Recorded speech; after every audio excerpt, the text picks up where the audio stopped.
Sneakers and Cleats, the podcast.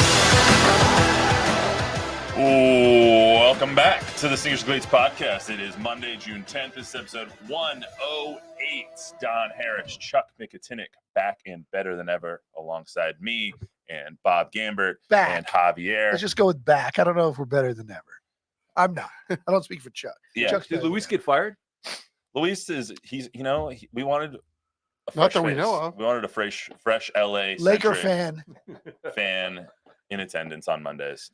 No, we're expanding, Bob. Chris fills in for you sometimes. Zach fills in for me sometimes. Everyone has their roles. We're the Boston Celtics. We have Drew Holidays and Kristaps Porzingis. It's not all just Jason Tatum and Jaylen Brown. Yeah, Kristaps is doing great. So, gentlemen, how was the weekend? I know you both were here for a long day yesterday. Don't ask. I ask every episode. I have to ask. How was your weekend? It was a long weekend. Mine was good. I was off, so I hung out with a lot of friends. I think my social battery is about on zero, though, because I saw friends like Saturday afternoon, Saturday night, Sunday afternoon, and then Sunday night. So I think I'm tapped out for the rest of the month. You're like Don and I. You come to work now to relax. Yeah, pretty much. Just so people can't bother me. Chuck and I both have elderly parents. And dealing with a lot of those issues is not easy. Yeah, I do not envy you there. That's for sure. There was a huge Brahmas win yesterday. There was a huge Brahmas win yesterday. We are going to talk more about that on Thursday.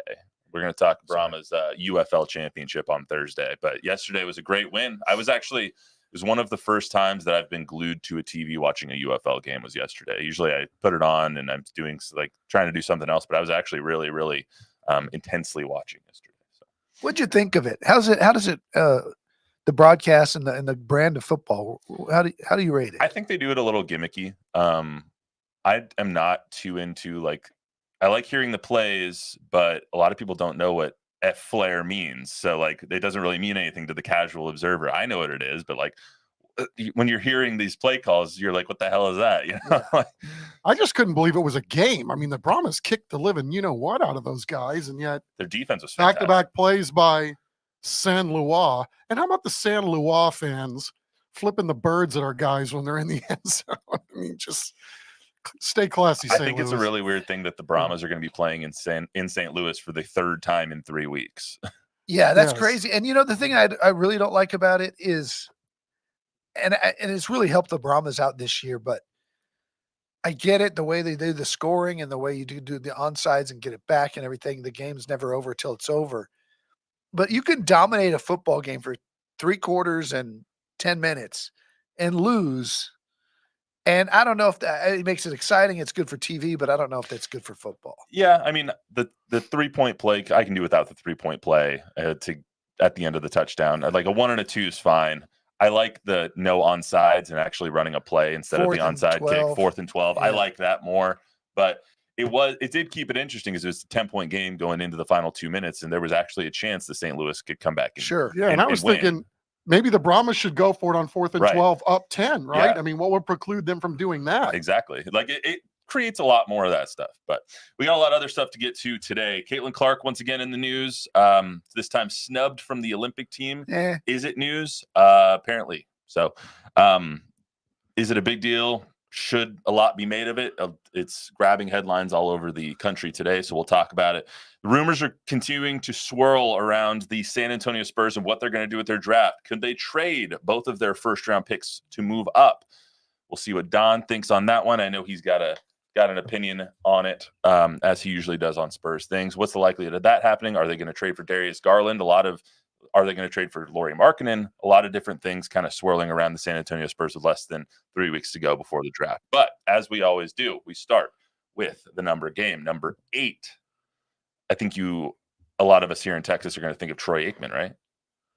Yeah, I'm with you on that one. Yeah, for sure. Troy and Kobe are the first two that come to mind. Kobe too. Kobe was the first thing that popped into my mind, and then Yogi Berra, Troy, Joe Morgan. I didn't put Joe on the list, but I put Cal on the list. Cal Ripken is. It's another good one. I would say he's the best number 8 in baseball history. I think Yogi. He's a 10-time champion. You can't really. Yogi Berra is like the Bill Russell of of baseball. Yogi Berra was a outstanding player. Everybody thinks he just won 10 championships riding behind the other guys. You look at his numbers, man. I'm telling you, he was a great hitter. He was a great home run hitter. He's one of the most underrated players of all time. I do not based on his personality. Everybody thought he was this big personality, but really, his baseball stood up for itself. I am not here to destroy Yogi Berra or tear him down. I'm a Red Sox fan, so I will, but I'm not here to do it. When you think baseball, when you think number 8, I did. Yeah. I put Yaz on the list. Sorry, I put Yaz on the list. Yaz is also my other one. Like I thought Cal, and then I thought Yaz, and then I thought Yogi when it comes to baseball. But Kobe will always be number 8 to me, just because that's what he was when I was a kid. I mean, he went to 24 eventually, but when he was winning the champion, that first three-peat with Shaq, he was 8, and he was just the most dominant player I've seen in a while besides Shaq, who was on his own team. Yeah, Kobe was amazing. Did you? I mean, when you look at players that switch numbers like that, do you think of him more of an 8 or more of a 24? That's a good one because they're pretty equal. What say you, Laker fan Javier? 8. Yeah, eight's Kobe for you. Yeah. That's fair. Troy Aikman, where does he fall on the list of Cowboys quarterbacks? 2? Yeah.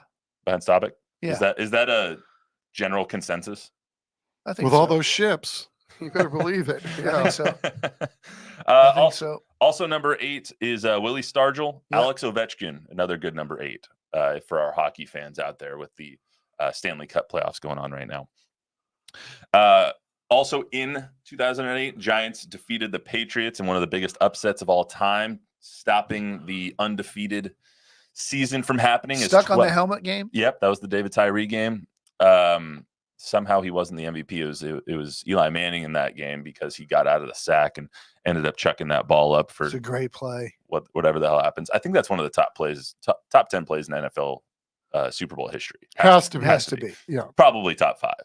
Like has to be. Yeah, against a team that was undefeated, and you think of how many things that could have gone wrong on that play. 100%. You think of the context of the situation, and you're just like, yeah, that has to be a top 5 play of all time. Tom Petty and the Heartbreakers played that halftime show. Basketball, Jayhawks defeated the Memphis Tigers. Only important to us because that game was played right here in San Antonio. Overtime. Yep, overtime game, 7-point win. I think it was 75-68. The Kansas Jayhawks winning down there in the Alamo Dome. You know, if you look in the NCAA record books, Memphis did not play in that game.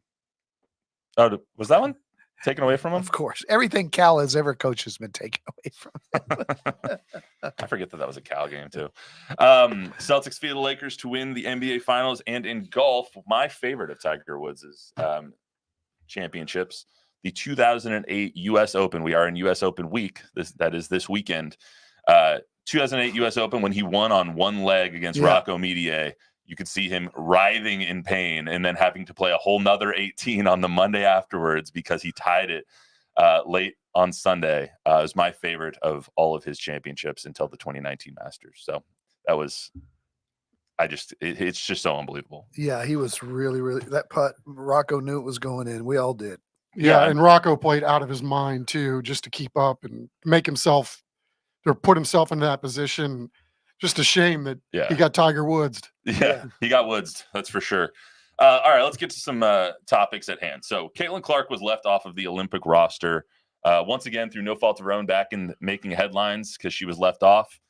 People are saying that it is the dumbest thing ever that she was left off because of the media hype that comes along with her. But this was her answer yesterday when she was asked about being left off.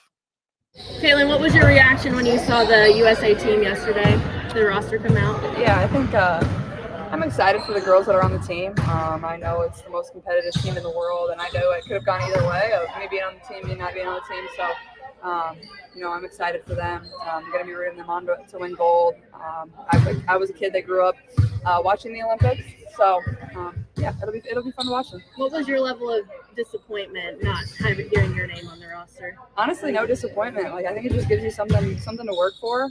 That's a dream. Hopefully one day I can be there, and I think it's just a little more motivation.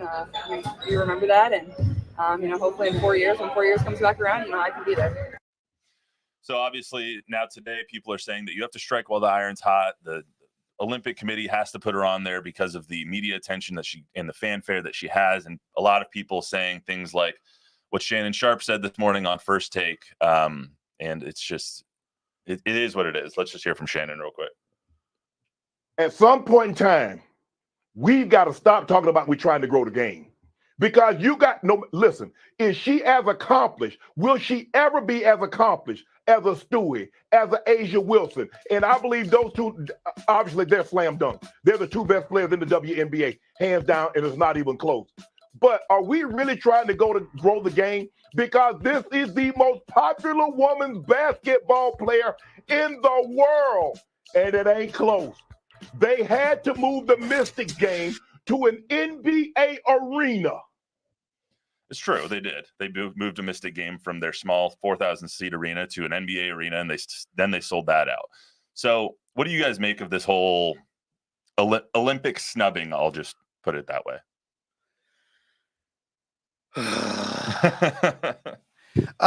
I'll say this.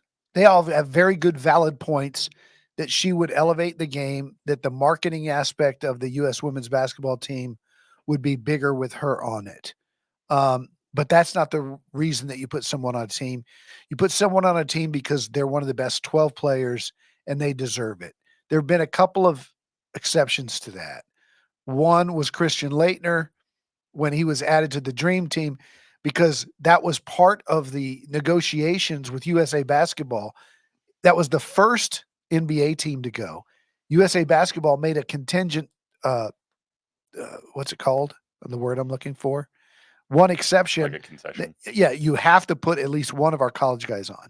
So they did that for Laettner. Never happened again. Imagine right now this summer if Team USA Basketball had to put Cooper Flag or something like that. Zach Edey on the team, okay, over a great NBA player. Never going to happen. Second of all, politics has always played a case in selecting the U.S. men's basketball team. In 1984, Charles Barkley and Karl Malone did not make the team, but Jeff Turner did, because his coach, C.M. Newton at Vanderbilt, was chairman of the selection committee. And Bobby Knight was the head coach, and he put a freshman Steve Alford, an 18-year-old point guard, on that team. He had no business being on that team, but politics played a part of it. Those were snubs. Charles Barkley, not on the 84 team, that's a snub. Based on merit, he deserved to be there. I don't know you can say that Caitlin Clark, based on merit, deserves to be there. She deserves to be there if you want to grow the game. And so I think they got it right in this regard, because of all the other 12 that you would have to keep one of them off to put Caitlin Clark on, and that would be wrong. Chuck? Yeah, does Caitlin Clark seem like she's bent over this? Does she feel like she got slighted? She's for sure saying the right things. Well, I mean, to me, end of story. I mean, where's this narrative coming from that we've got to weigh in every time on anything that happens, good or bad, to Caitlin Clark? I'm still trying to figure out greatest shooter of all time, and then all the side stories that are going to people like Steph or whoever it is. I mean, again, I don't blame Caitlin Clark. I just don't understand where this push is, or this machine. It's something organic kind of happened at Iowa, and it kind of grew in the Midwest, where, even if you went to a place like Minnesota, and fans there would show up because they wanted to see this rising basketball star, i.e., I mean, the key word here is rising, coming into her own, taking the college game by storm. I mean, I don't think Caitlin Clark has asked for any of this per se, but yet is having to deal with this every single day, every time something comes up. It's absolutely astonishing to me. Yeah, and the Four Letter Network and Shannon Sharp and all them, they know what they're doing. They're punching people's buttons. These are topics that, who cares? It's good for the WNBA. It's not just ESPN that's talking about it. No. It's the clickbait world we live in. But it's ESPN, make no mistake about it, that is the driving force behind a lot of this, because there's a lot of copycat going on based on what they do every single day.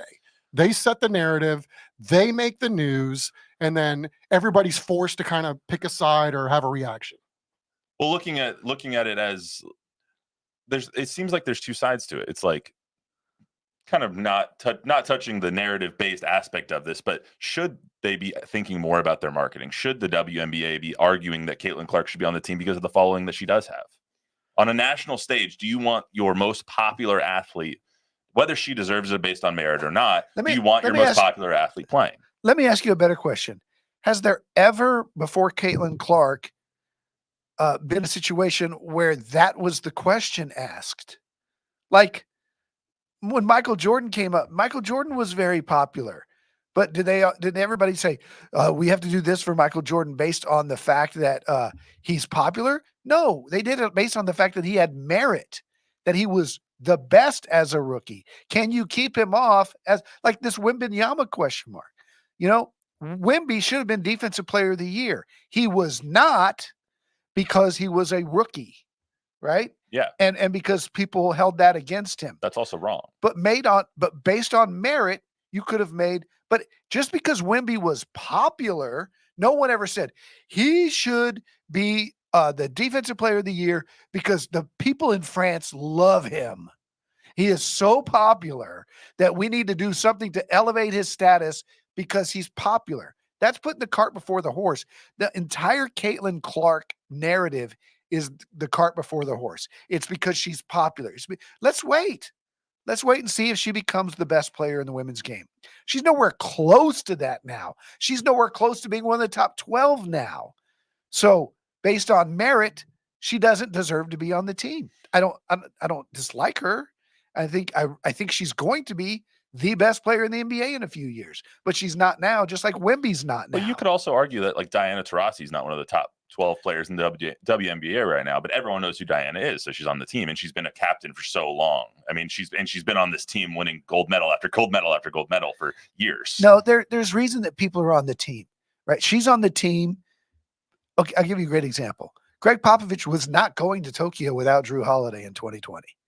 Drew, he held that spot till as long as he possibly could. They won the championship. They had a parade. There were others telling him he needs to take somebody else. Bradley Beal, for one.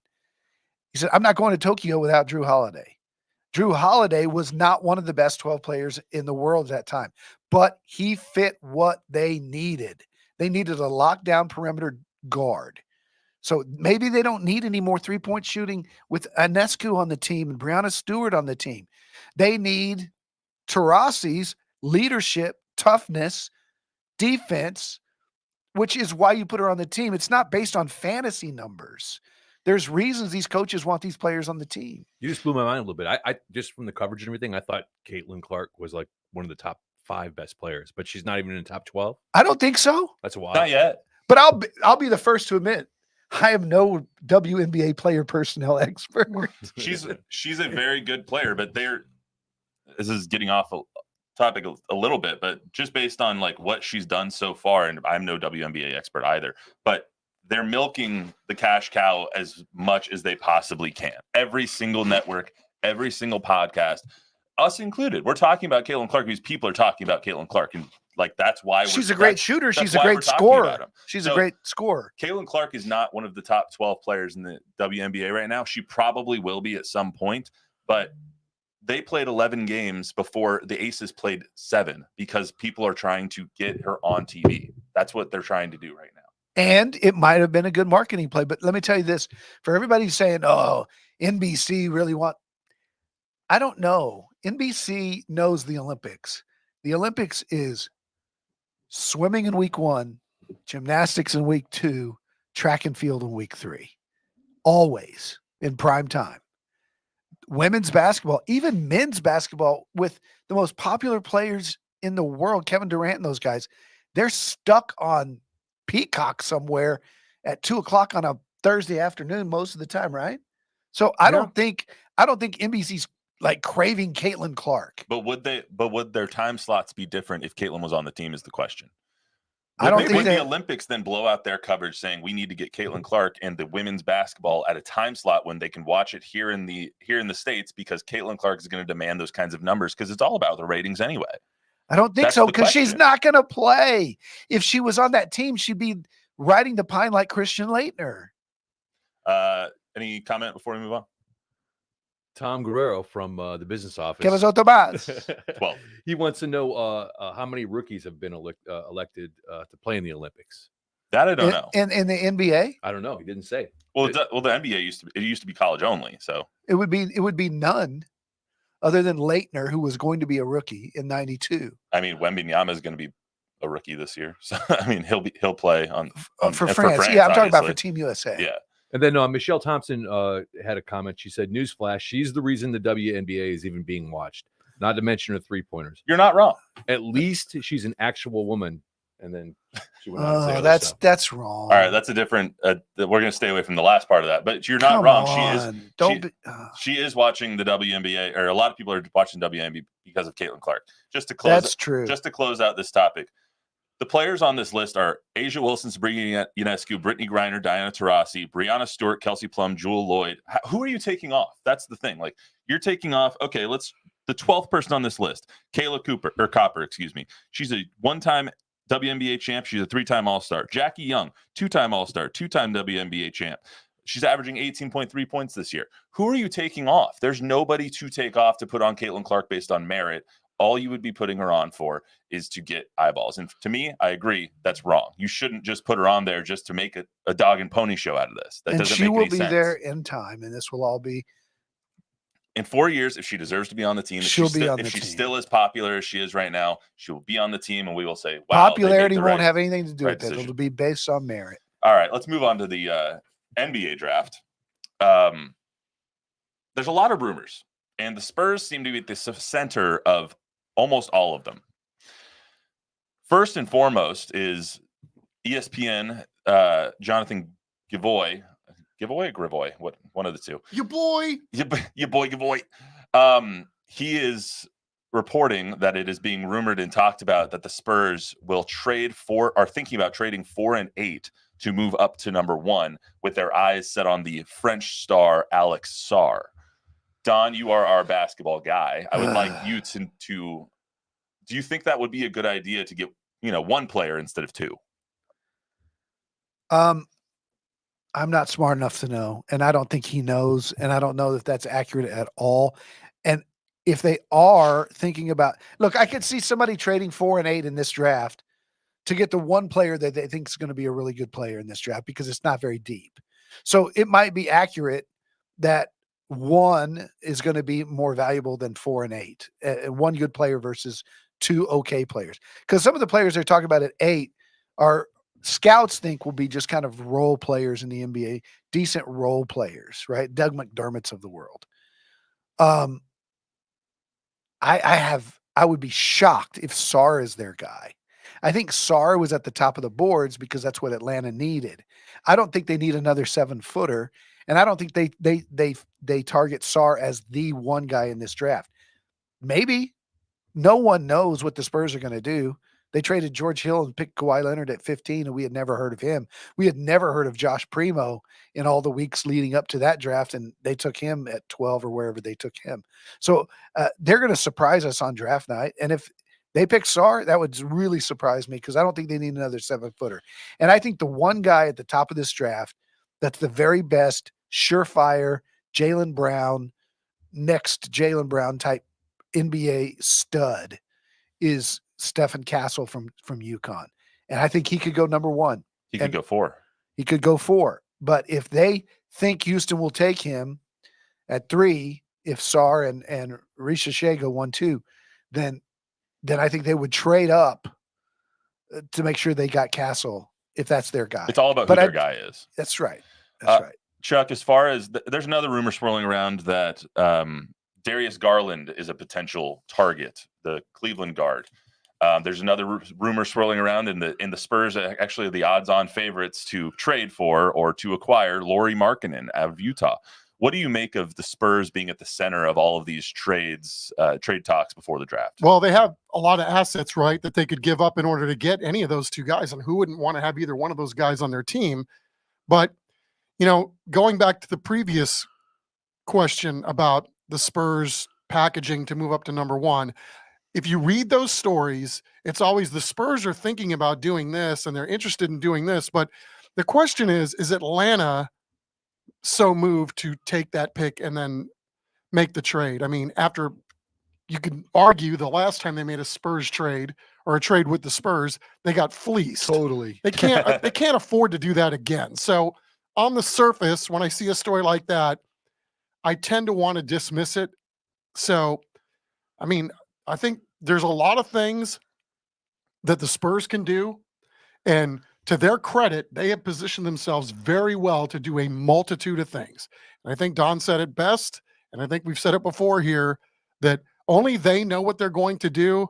So let's just wait and see what happens at the end of June. Chuck and I have covered the Spurs long enough to know through all these summers that a lot of the stuff that gets reported on the Spurs, while it might be true for other teams, a lot of the stuff that gets reported on the Spurs is complete BS. It's people guessing. It's Jonathan Givony throwing darts at the board. And sometimes they get it right. Woj got it right a few times back in the day. He gets it right all the time now. But very rarely do the Spurs do what we think they're going to do. That's why I say I don't know. What I end up taking from all these stories, and there being so many different stories about it, is that the Spurs are in such a good position to make their roster better. Whether it's trading 4 and 8 to get up to 1, whether it's trading 4 and 8 for Darius Garland or Lauri Markkanen or DeJounte Murray, or who insert NBA player here, whether it's any of these rumored things, what I take away from it is next year is going to be much better because of all of the assets that they have acquired in the past, because of all the trades that they've made. I think so. But let me tell you this. This is my guess, and maybe I'm just on an island here. I think all the talk from Kendrick Perkins, Jonathan Givony, anybody that goes on national TV and says the Spurs have been forced to speed up their building process because Wemby's ready to win now. I think that is a narrative that is a complete crock. I think Wemby's totally on board if they want to pick Reed Shepherd. And I think you're right. And Stephon Castle at 4 and 8 and go another year without making the playoffs and continuing to make sure that they're getting the best. And if that doesn't mean getting Darius Garland, waiting till next offseason when the free agent pool is a lot deeper and you have not committed all that money to a guy like Darius Garland. I think they're learning from Houston. We've talked about it. They went out and got Van Vliet and Dylan Brooks and spent $60 million on those two guys, and they missed the playoffs. So if you're going to miss the playoffs by a couple of games but get a lot better, why not do it on the cheap and save your wallet till it's ready to buy something that's actually worth it?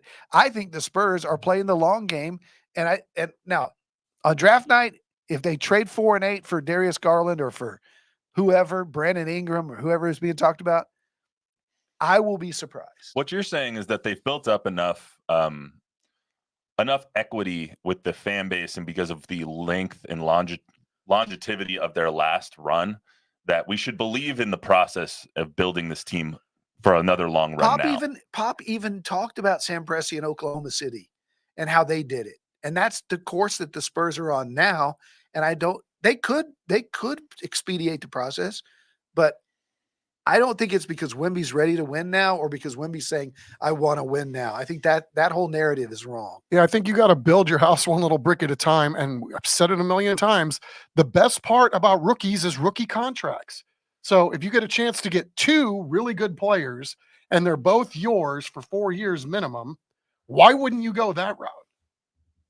The only thing that concerns me in the part that makes a lot of sense with them trading maybe 4 and 8 to get to 1 is getting one player saves you another roster spot on this current roster with a lot of young guys that you do have. You have the Sidi Sissokos and the Malachi Branhams of the world. You still want those guys to develop, and if you bring in 2, you're probably going to get rid of 1. So it saves you that decision making later to be like, oh, we still want these guys to keep and develop and build, but now we have one more guy to add to the fray. Yeah, that's just my only thing. No, I mean, you're right. But I mean, there's some of this though instead, too, that if you've had a guy in the program for 2 years, you probably get a sense for who he's going to be. Right. So, but like Blake Wesley, he at the end of the year, he earned playing time at the end of the year. We didn't think that he was going to play at all at the beginning of the season. And it's things like that. Like if you don't have them on the roster, you don't have them in camp, then you don't really know how they're going to develop. You learn, right? So like Lonnie Walker is a typical guy. Derek White's a guy. These guys that come in, you know what they are, you know what you think their value is, And based on how you're going to build your team, you know, they say, okay, we can either pay Lonnie Walker or we can draft Malachi Branham Bob, final word. and pay him a lot less. We don't have any questions there. I just had a quick question. I see that a guy from the G League is amongst the top potential Prospects. Matas Bazulis. Is that unusual for a Not G League anymore. No, guy? yeah, not anymore. That happens all the time now. Yeah, Ron Holland is coming out. They got kid that would have gone to the University of Texas. He's supposed to be a top 12 pick. He played for G League Ignite. It's the Scoot alternative. Henderson. Yeah, it's the alternative to going to that 1 year of college. Got you. Yeah, basically, it's the one and dones that didn't want to go be a one and done in college. But Make a little money while you do it. Yeah. well, it's endlessly entertaining, and I thank everybody for writing those stories because it gives us something to talk about. That's all we got for you today on the Sneakers and Cleats podcast. Remember to download, rate, review, subscribe, use a 5-star rating, tell a friend, tell an enemy. We'll be right back here on Thursday talking all about the UFL and the Brahmas, who are about to win the championship. We'll see you then. Appreciate you, boy. Chuck, I didn't mean to dominate the